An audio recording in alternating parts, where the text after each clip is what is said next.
Hey everybody, and welcome to the Minute with Mick. Now my name's Mick Olinik. I am the co-founder and technical director of Sites Done Right, and today I want to talk to you a little bit about page load speed.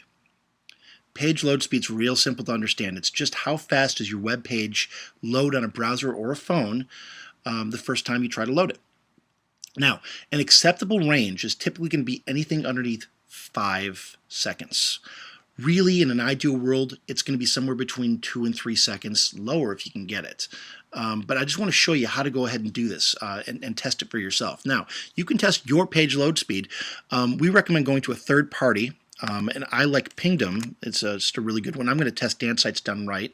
And you just put it in there and you click on the Test Now button. And it's going to go out and it's going to bounce and find out exactly how long it takes for a website, a web page to initially come down. And here, this one is coming down in 2.71 seconds, so perfectly within that area that we really want to be at. Now, the one thing I do want to show you is keep in mind that your website's built on top of WordPress. And because of that, there's a variety of different plugins that we use to make sure that you can do the things that you need to do on your website. Things like calendars, your event stuff, if you've got an image slider. Those are all plugins that have different little chunks of code that feed into making your website do the things that it needs to do.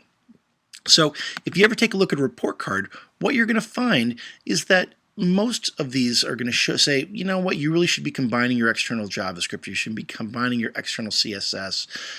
That's all kind of technical speak for saying in an ideal world, you don't necessarily have all of those different plugins. You don't have 12 different plugins that are feeding into WordPress. You take all of the CSS and all of that code and you put it together like in just 2 or 3 files instead of 2 or 3 files for each plugin. And that's how it runs instead. And yep, in an ideal world, that's a great thing. But that's not really how WordPress works. The trade-off that you get by being able to change your website very easily and having anybody on your staff change your website easily is the fact that you're using a couple different plugins. And what we've done here at DanceSitesDoneRight to sort of counteract that is put you on a ridiculously fast server. Your server is a solid-state server.